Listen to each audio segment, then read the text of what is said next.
Hey everybody, what is going on? I hope you guys are all doing well, and welcome to another tutorial video. In this video, I'm going to be showing you guys how you can get Bitrix for PC, so let's get right into it. Now, as you can see, I'm on the Bitrix24 site, and you do have a client that you can install on your PC for various platforms. As you can see, you can select it for Windows, for Mac, Mac M1, M2, you can download the MSI for Linux Debian and Linux whatever this is, and you can install it on your PC and use it without the need for internet, as far as I'm aware.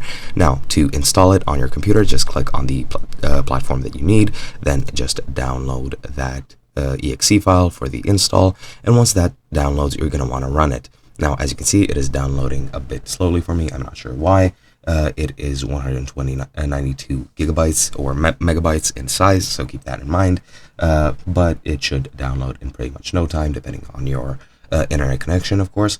And once that is done, you can just open it up by double clicking it, and as you can see, it is going to launch in a couple of seconds, or at least I hope. It is loading up, and there you go. Now you can select where you want to install it. I'll select my X drive for it, and the size that you need is 541.4 megabytes. It is really not that large, but then once you select the destination, you just click install, and once this installs, that should be pretty much it. It might automatically launch it, I'm not sure, but we'll see once it finishes installing, or if it doesn't install in a couple of seconds, I might just end it here. But yeah, as you can see, that is pretty much all you need to do to install it.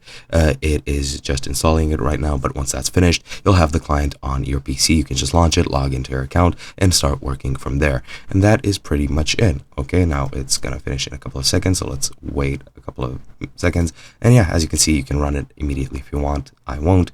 Then once you're done, just click finish, and now Bitrix is installed on your computer. That's pretty much it. Hope you guys enjoyed, and I'll be seeing you guys in another video.